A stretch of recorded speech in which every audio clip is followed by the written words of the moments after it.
Hello, America. Welcome to the GlennBeck program.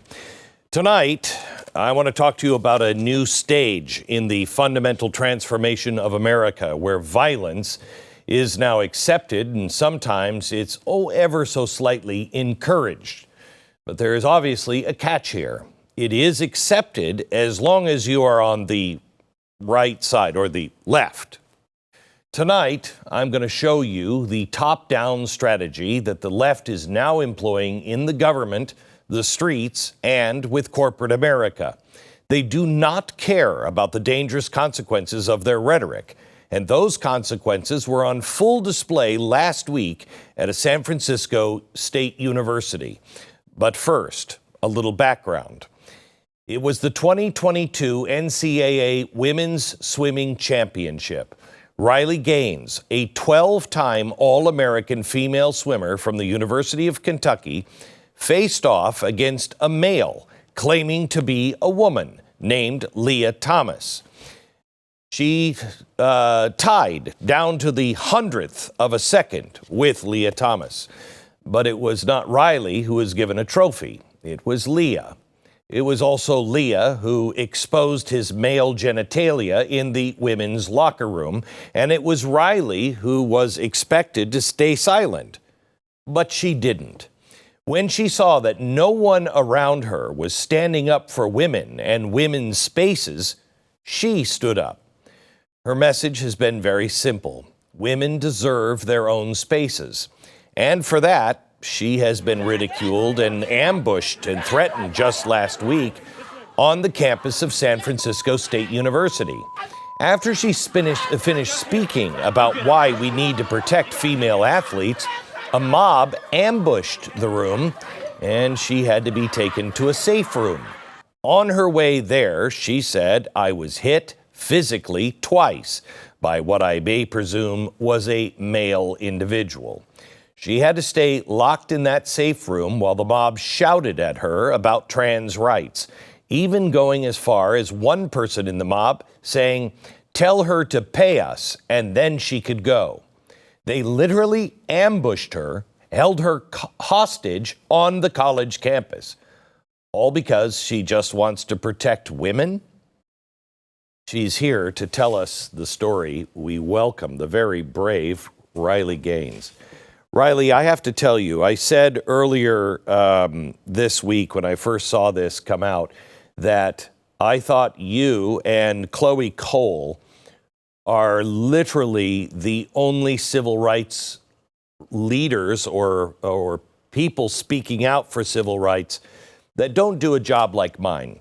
You're doing it because you mean it, and you've garnered national attention and taken so many risks. And I thank you for being that person. Well, I can't even tell you how much that means, because you're exactly right. You hit the nail on the head. I'm not talking about women's sports for me. I'm done playing sports. I don't need them protected for me anymore. But I can't imagine being in the position I'm in with the testimony and the experience and the story that I have and the platform, of course, and not advocating for my little sister or for I just got married and I can only hope one day that I'll be fortunate enough to have a daughter. Not fighting for her, not fighting for the other girls in my same position who have their voices completely silenced, not fighting for the women who fought so relentlessly to ensure we had equal opportunities by fighting for Title IX. We're expected now to just throw all of that out of the window in the disguise of progress, of being progressive and moving forward. But this movement is not progressive, and it doesn't take a rocket scientist to see that. This is taking us at least 51 years back in time to when before Title IX was enacted. So, where are the other girls? Why are you so alone? The girls in my position, you just saw the video. That's why they don't want to speak out. That's why they're terrified. They don't want to take the arrows, but quite frankly, I would take a right hook from Mike Tyson defending and protecting women's spaces and women's rights. I'm glad to hear you say that, because one of the things, can we turn the audio off, please? One of the things that I thought of was, I wonder how much longer you're going to do this. because you are just an individual. And, you know, I didn't feel, I'd like to hear from you. Do you feel the police did their job? Did you feel like they were there for you? No, I don't. We were supposed to meet an hour and a half before the event to go over an exit strategy plan if something like this were to happen, which we anticipated. I won't say I anticipated this by any means, but I knew there would be people who didn't agree with me present in the room. I fully prepare for that, and I encourage that, truthfully. I want to get myself in front of the people who don't agree with me. But the not police never for showed up. confrontation, just for diversity of ideas. To open eyes and share perspectives and have dialogues and converse about what we can do moving forward to unify in some degree, without compromising on the fact that women deserve equal opportunity and protected spaces. But the police didn't show up to meet before. We didn't discuss the strategy. They did a very poor job. I think they were scared. They didn't want to be labeled as anything other than an ally to the community. But it's so ironic because just today, the student body president released a statement saying the police presence was excessive and uncalled for. They said there was too much security in the event. Wow. Yes, how do you think you would have fared without anyone protecting you at all? So is there witness to your assault? Is there video witness to your assault? I have contacted the school. Actually, I believe the campus police has contacted the school to get the CCTV footage of the room. Hopefully, they have not erased over it. All the police have garnered their body cam footage. At this time, I have not seen any of the footage, but I know there are people in the room who also were assaulted and who saw this as well. So what were they shouting to you? Well, actually, in my speech, I could hear people on the outside down this hallway. There was one group at this end of the hallway and another group at this end. And this side would yell, "Trans rights are under attack." And this side would yell back, "What do? We fight back."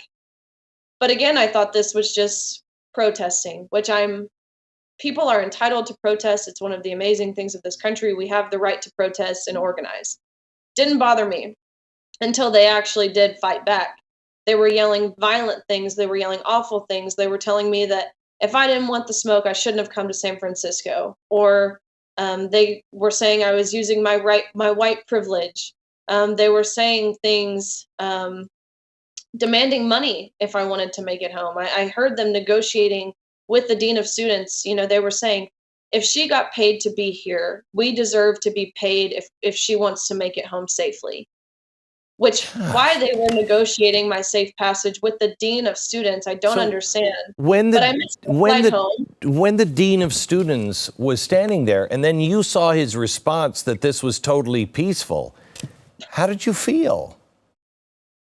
It feels as if we're living in an alternate universe. It feels as if, of course, they do this in the disguise of love and in the disguise of inclusion and kindness and acceptance and welcoming and tolerance.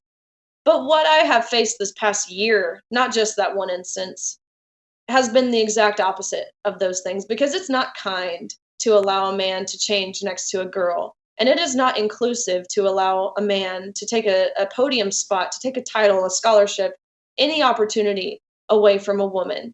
It's actually exclusive. It's exclusive to the very girls Title IX was intended to protect. But again, they like to virtue signal as if they're doing it out of love. But you saw the video.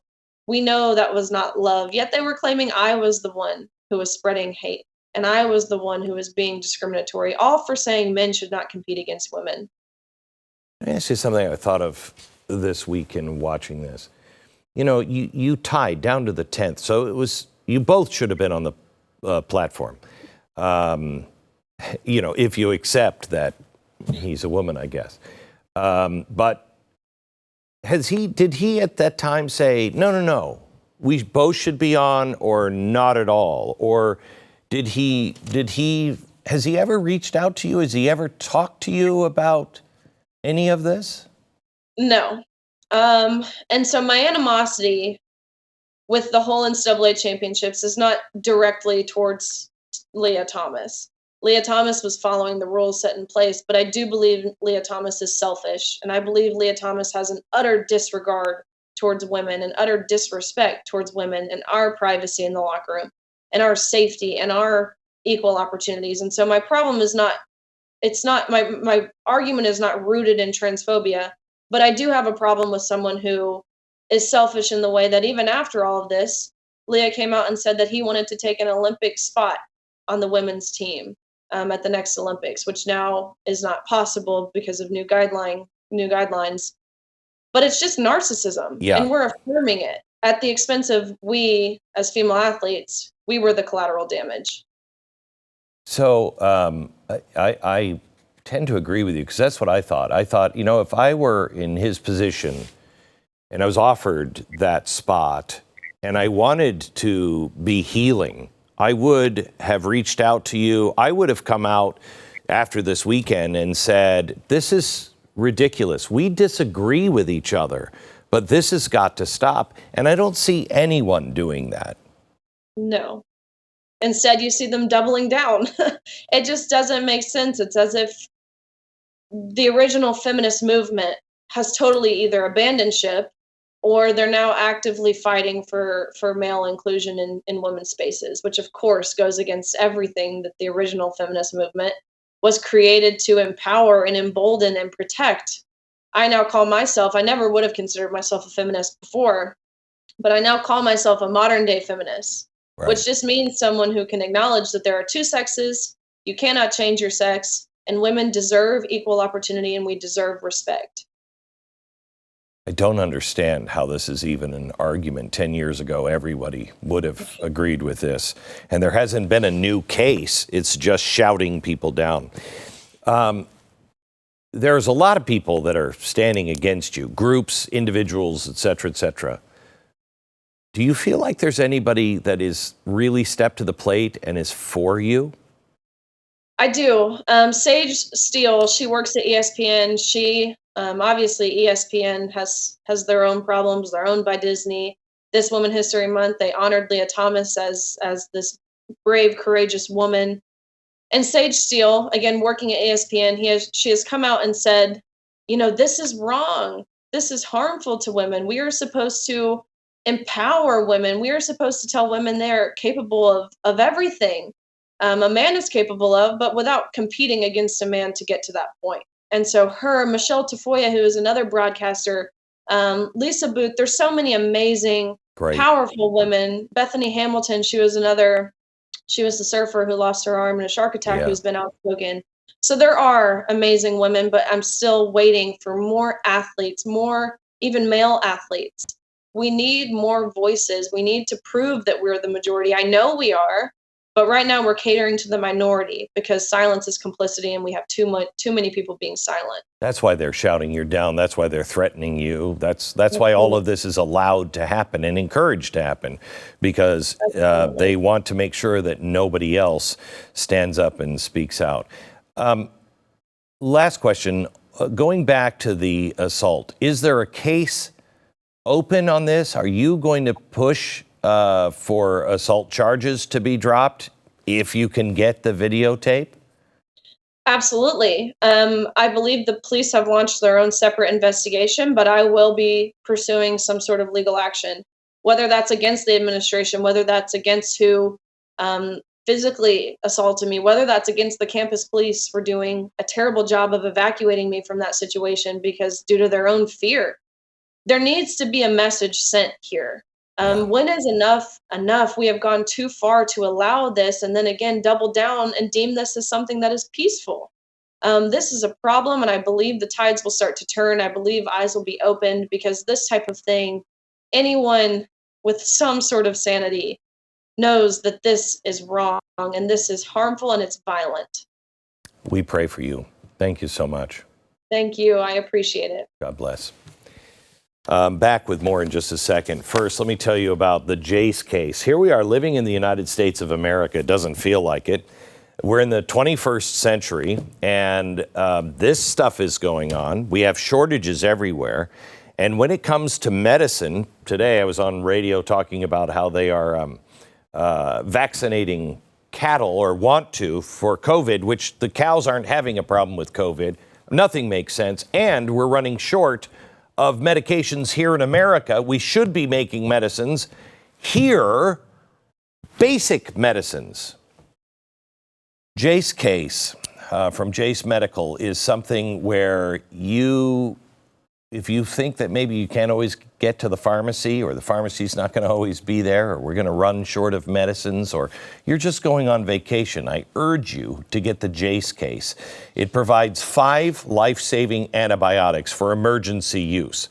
Now, you can get them by filling out a simple online form and, in some cases, jumping on a quick call with one of the Jase Medical board-certified physicians. You'll have access to ongoing care from those physicians on any treatment-related question as well. We are in a world of hurt, and I don't want you to have your hand out. I don't want you to have to worry about your family. I so highly recommend that you do what I have done and go to Jase Medical, jasemedical.com. Use the promo code BECK at checkout and you will save on your purchase. It's jasemedical.com.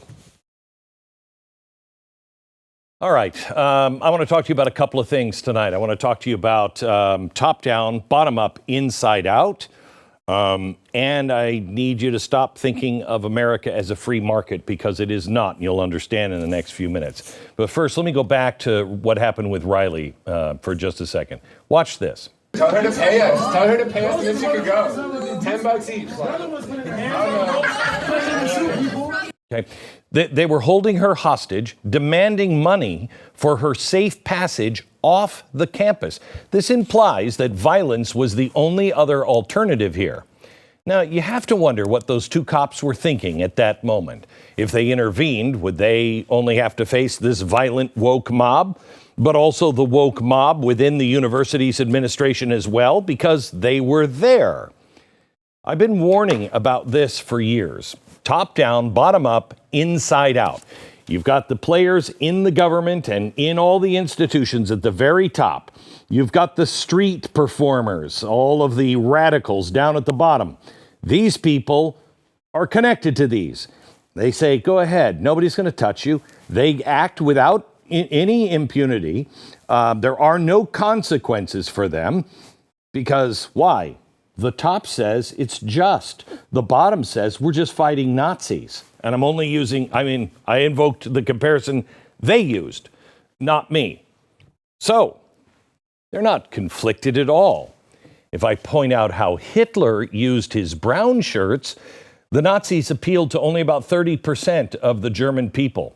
This was a party. Nazism was like the Democratic or Republican Party. They were the minority. But when people spoke out against any of their insane proposals, similar to, say, a dude competing in women's sports or the mutilation of children, Hitler would send in the brown shirts to attack the dissenters. He always said, they don't have anything to do with me. I don't have anything to, I'm sorry, I'm going to talk to them. Does this sound familiar?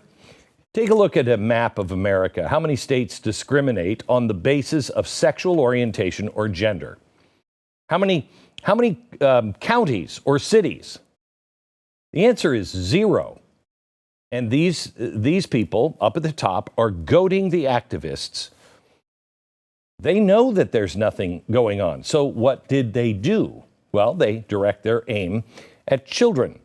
They made children their new battleground. They claim the new civil rights issue is the right to sexually mutilate children and to have our daughters lose to biological males in sports. This is not sane at all. This is a sign of a real mental disorder. And these are the lines of sanity that are being drawn in this country. Just last week, the states of Indiana and Idaho banned the use of gender-affirming care for children. Also last week, Kansas banned transgender athletes from competing in women and girls sports. These things are obvious, but we don't live in sane times anymore. Check out this video from a few years ago. This is Fallon Fox, a transgender MMA fighter, after he knocked out a woman. Your winner by knockout, Fallon, Queen of Swords, Fox. How you feeling right now? I'm feeling excellent. That was sweet, huh? Did you like that? Yeah! Who wouldn't like that? Beautiful, well-placed knee, 39 seconds. You're advancing to the next round. What's going through your head right now? She was a pretty strong opponent, I'll give her that. But my technique won the day. And I want to tell everyone else, I'm coming in this tournament. Every woman in this tournament better look out. I'm freaking coming. Mm-hmm. That's a man assaulting a woman on live TV, then bragging that he was going to do more of it. This is what the left is currently fighting to keep. This is what is bringing the Democrat brown shirts out in the streets to protect. This is the cause they believe justifies their violence. And why wouldn't they think they could do anything and get away with it? Why would they think that holding Riley Gaines hostage would hold any consequence? The George Floyd Summer of Rage riots resulted in up to $2 billion in damages. Cities were burnt to the ground. CNN, they reported it as mostly peaceful. Remember that? A few months later, the George Floyd riots turned into Breonna Taylor riots. 7 people were shot on top of more property destruction and violence. Everything was spiraling out of control when Kamala Harris was asked about the riots. This was her response. They're not going to stop. And this is a movement, I'm telling you. They're not going to stop. And everyone beware, because they're not going to stop. They're not going to stop before Election Day in November, and they're not going to stop after Election Day. And that should be, everyone should take note of that on both levels, that this isn't, they're not going to let up, and they should not. And we should not. Okay. So everyone should be aware. And there would be more after the election. Those are her own words. But you notice there wasn't anything after because they won. What happened to all that rage? If you're one of these street activists, what message are you picking up from this? 2 police officers would be shot a few months later, and new riots erupted when a grand jury decided not to charge the officers involved in Breonna Taylor's death. You have to wonder if the left is completely oblivious to how dangerous their words are, or if they are happy with the chaos.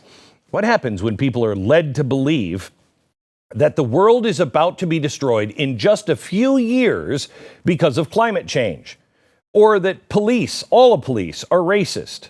What would people be willing to do? What happens when trans people believe they're facing a genocide? Political narratives have consequences. Violence from the trans community is on the rise. Just ask Riley Gaines, or even BlazeTV's Alex Stein, who was recently attacked at a trans rally just a few weeks ago. A trans shooter shot 4 people in Maryland in 2018. Another one killed 1 and injured 8 others in a school in Denver in 2019. Person identifying as non-binary killed 5 people and injured 25 at a nightclub in Colorado Springs in 2022. The Covenant shooting, that was in Nashville just a couple of weeks ago. Just a few days after that horrific attack, another trans teenager was arrested by police after it was found out that he was planning a similar attack. Now, what's going on? Now, I'm not by any stretch of the imagination vilifying the entire trans community here, but I am calling out the rhetoric that is coming out of the universities and the government and TV, local and federal. If you tell people they're being discriminated, if you tell them they're facing genocide, there will always be a select few who will literally take all of that and do something about it, especially if you are dealing with people who are suffering from a mental illness. And a lot of this screams mental illness. But still, the top-down assault continued. You notice how Biden administration responded after the Nashville shooting? Just days after they continued with their Transgender Day of Visibility. They stated they wanted to celebrate, quote, the resilience in the face of hateful anti-transgender laws being advanced across the country. 3 separate times this statement mentions that trans rights are being attacked. For context, they're talking about dudes participating in women's sports and the sexual mutilation of our children. So we're talking about our children, not adults. Consider the timing of saying all of this. Kids were just killed in their own school. Do they have no shame at all? The answer is no, they don't. Here's the White House press secretary soon after. LGBTQI plus kids are resilient. They are fierce, they fight back, they're not going anywhere, and we have their back. This administration has their back. Wow, that is fascinating. Fight back, and we have your back. That is giving instruction and top telling the bottom, you're not going anywhere. Turn the whole thing inside out. Interesting word choices after a member of the trans community just shot up a Christian school and murdered children. The messages are clear. Forget the consequences. And here's the narrative we're rolling with. Go fight back. We saw this in the wake of the Nashville shooting when 3 Democrats participated in the takeover of the Tennessee legislature with a mob of activists. 2 of them were voted to be expelled by the Tennessee Republican-controlled House. And good for them. The Democrats that were expelled shouted on a megaphone in parallel with the mob. There simply must be consequences for this kind of behavior. But can you guess how the Biden administration responded? Biden invited them to the White House. Kamala Harris traveled to Nashville where she showered them with applause. 2 days ago, the Dems with the bullhorn were reinstated. There are no consequences. You can lead an insurrection on a state capitol building.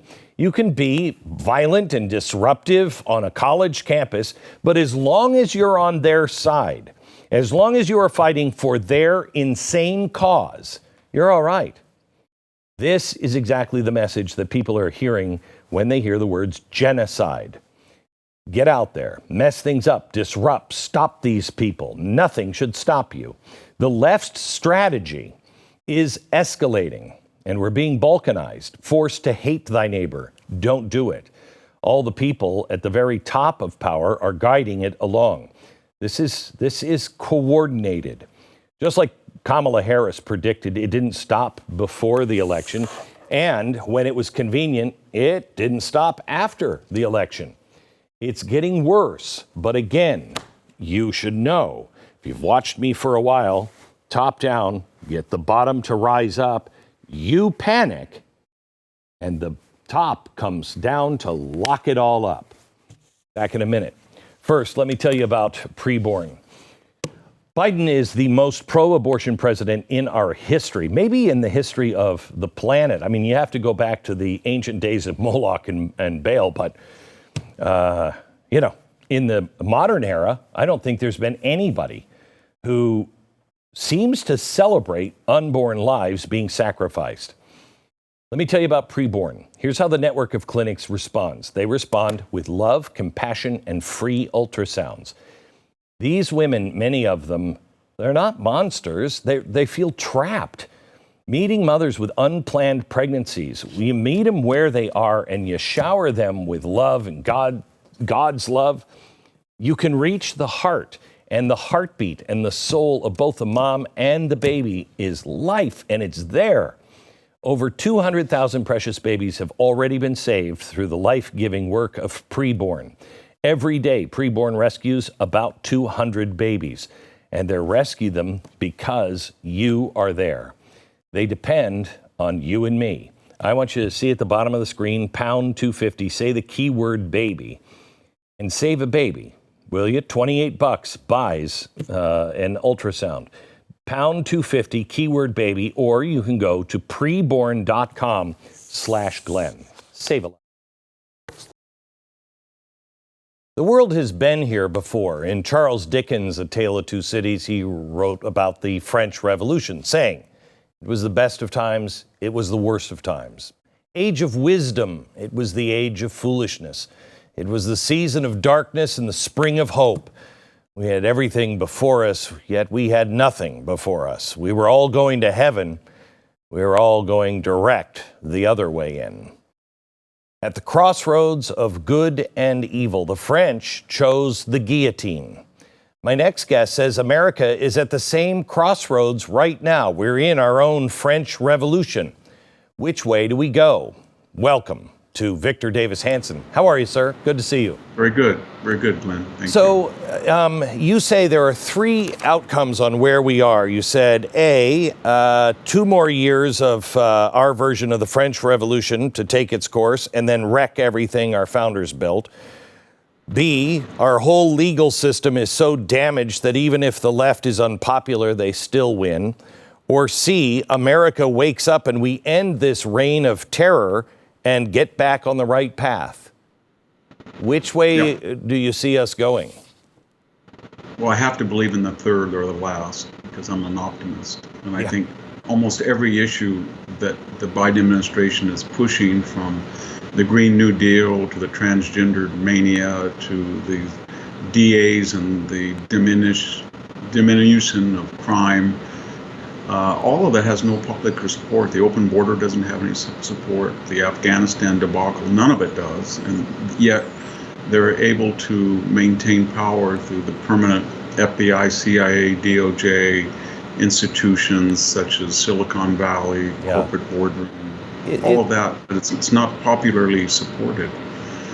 You know, you brought up the French Revolution, and I immediately thought of Thomas Paine and his pamphlet called The Age of Reason, which he wrote for that. Yes. And it wasn't he thought it was at first. He thought it was all about reason, but he realized too late, as he was in the Bastille, that it's not about reason. It's just about taking one God and replacing it with another. And I think that's what we have now, because you talk to people, you cannot reason through any of these issues. There's no reason at all.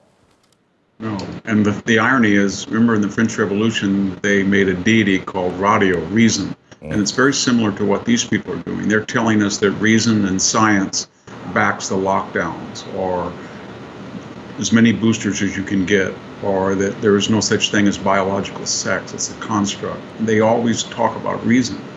And it's similar also, Glenn, and it's a 360-degree, 24/7 revolution, not unlike the Founders' Revolution.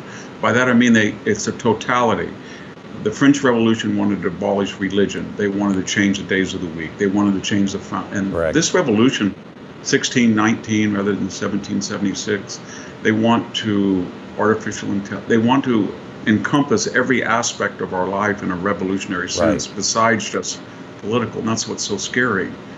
And it makes it so similar to the French Revolution. I see, however, more and more people waking up, but it's hard because, you know, when you say we're going through the French Revolution, many people will say, okay, it's not that bad. Yeah, it is. I mean, again, going back to Thomas Paine, he didn't realize how bad it was until they pulled the guillotine out. You have to look at the direction and then say, this is unreasonable, and they're headed towards this kind of an ending, but you can't convince people of that. How do you do that? Yeah, it's very difficult, and because they've been acculturated to this insidious escalation. And so we have this last week, Kamala Harris praising people who went in and disrupted the democratic process, hijacked the Tennessee legislature, and then she's praising them. Or we have a woman who killed 6 people when she had a manifesto explaining why she was going to go kill, apparently, 9-year-old, and they won't release it. Or we have one party that's interfering in the primary process of another. These are very revolutionary things that we've never quite seen before. Correct. And I guess we've been so acculturated after the death of George Floyd, the lockdown, COVID. That was a catalyst that really ignited these long. We knew that these processes were in motion, but those 3 events and then the phenomenon of Donald Trump, they kind of ignited it, and now we're in uncharted territory. And it's pretty scary. I think it's pretty scary.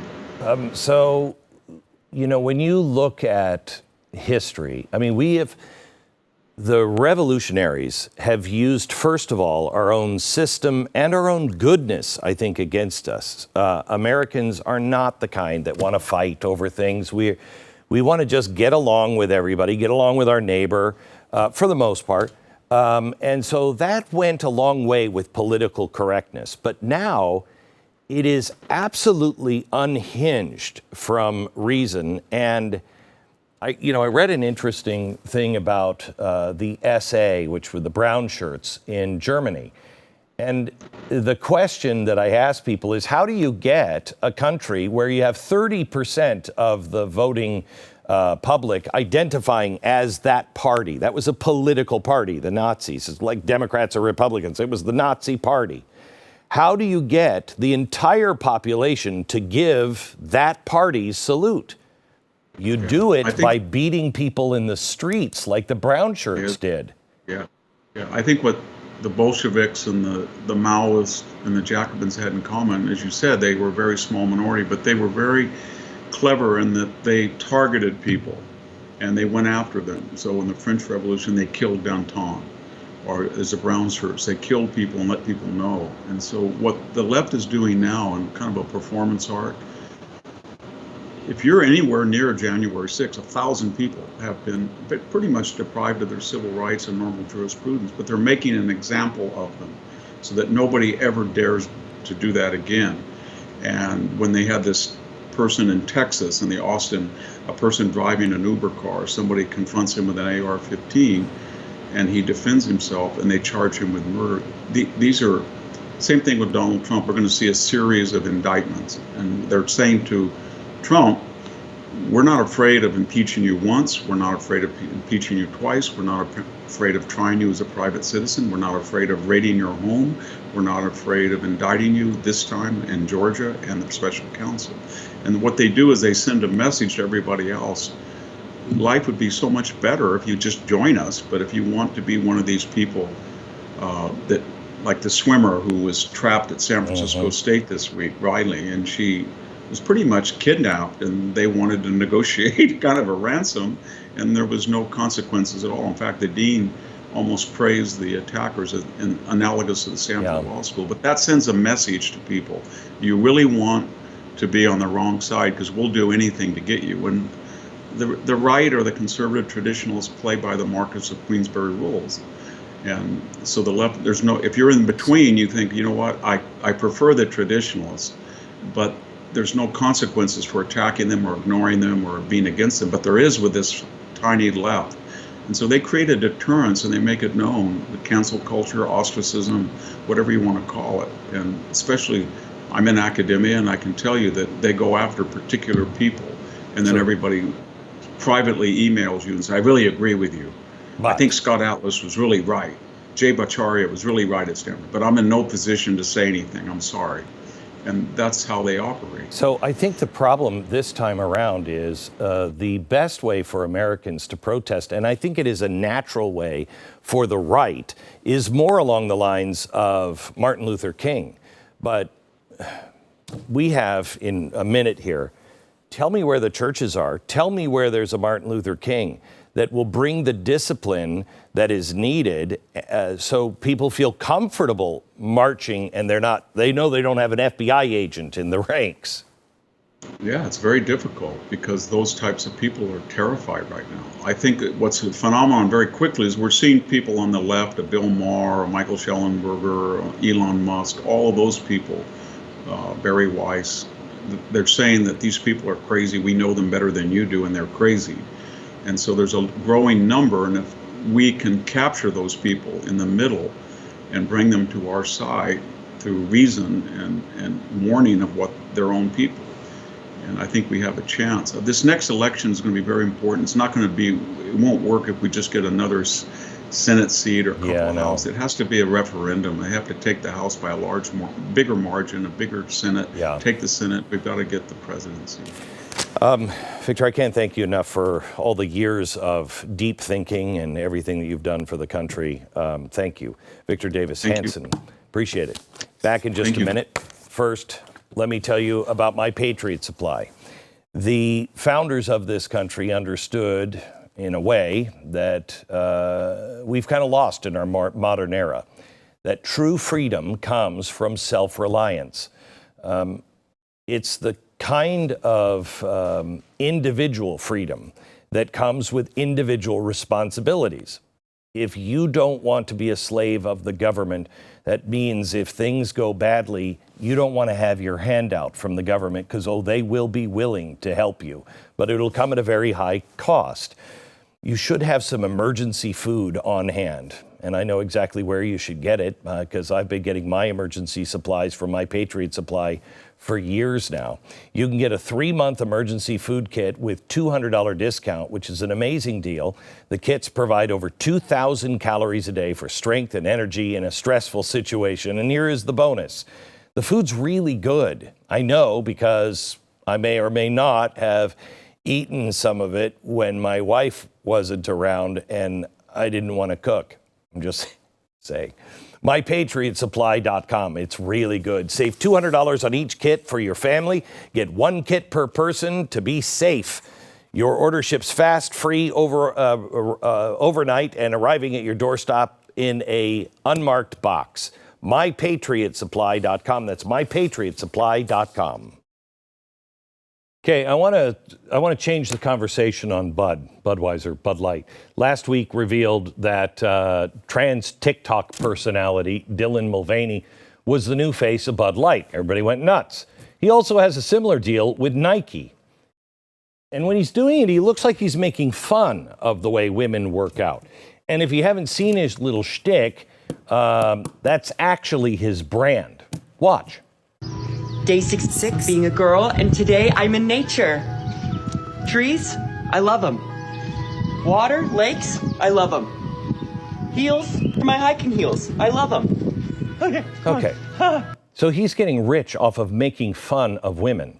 He earns over $1 million in endorsements just last year. This is insane. He's making fun of women. But let me go back to Bud Light. Where's this coming from? Everybody's saying, what is Bud Light thinking? Well, they're not thinking they're in a capitalist society anymore. Here's Bud Light's VP of marketing. So I had this super clear mandate. It's like we need to evolve and elevate this incredibly iconic brand. And what I brought to that was a belief in, okay, what does evolve and elevate mean? It means inclusivity. It means shifting the tone. It means having a campaign that's truly inclusive and feels lighter and brighter and different and appealing. They're going to do everything that they did to Walt Disney. Okay? Everything that happened to the trust and the brand recognition of Disney, that's all gone because of little kids like that one. Bud Light had a marketing problem and was hurting the brand. Really? I'm sure it was doing just fine when Anheuser-Busch commercials were literally just a few people saying, "What's up?" They didn't need a trans TikToker to save the day. Likewise, Jack Daniels didn't need drag queens to save them from imminent bankruptcy. Or actually, did they? This is going to be a little eye-opening. Every corporation now is being blackmailed into compliance by ESG. Occupy Wall Street was a giant wake-up call, and corporate America was scared to death. And so they learned something. We can just pay these people off. Now that the government is moving in parallel, the market is falling apart. The market used to drive corporate decision making. But instead, if you're on one of these boards, that's not what drives you anymore. Again, this used to be business, the banks, insurance, the governments, the investment houses, the world markets. You were the focus of the board. How can we make our customers have an easier life? What can we give them? You're not even in consideration anymore. And these were the tools that would help. These were the guardians against people like this. Okay, now they don't think about you at all because they're worried about the activists, the banking and insurance companies. Can we still get money from them? The investment house. They're telling them what to do. If a board member disagrees, the investment house, like BlackRock, can replace one of these people. Or worse, they can just dump all their stocks and they're over. The world markets, they're in bed with the government of their countries. It's all about the Great Reset and ESG. The government will squeeze you. You don't matter anymore. And if you look at this, partners such as the Human Rights Campaign and their Corporate Equality Index. Let me tell you what CEI is. It assigns nearly 1,300 companies to a score based on how inclusive they are. And it's not just how obedient they are to ESG, it's how much they preach their commitment to the public. Quote, public commitment in CEI is measured through a number of individual engagements, namely through marketing, advertising, and sponsorship efforts, LGBTQ plus specific recruiting efforts, philanthropic, you know what I'm saying, contributions, LGBTQ supplier diversity programs, and public policy weigh-in. This is why all these companies are going woke.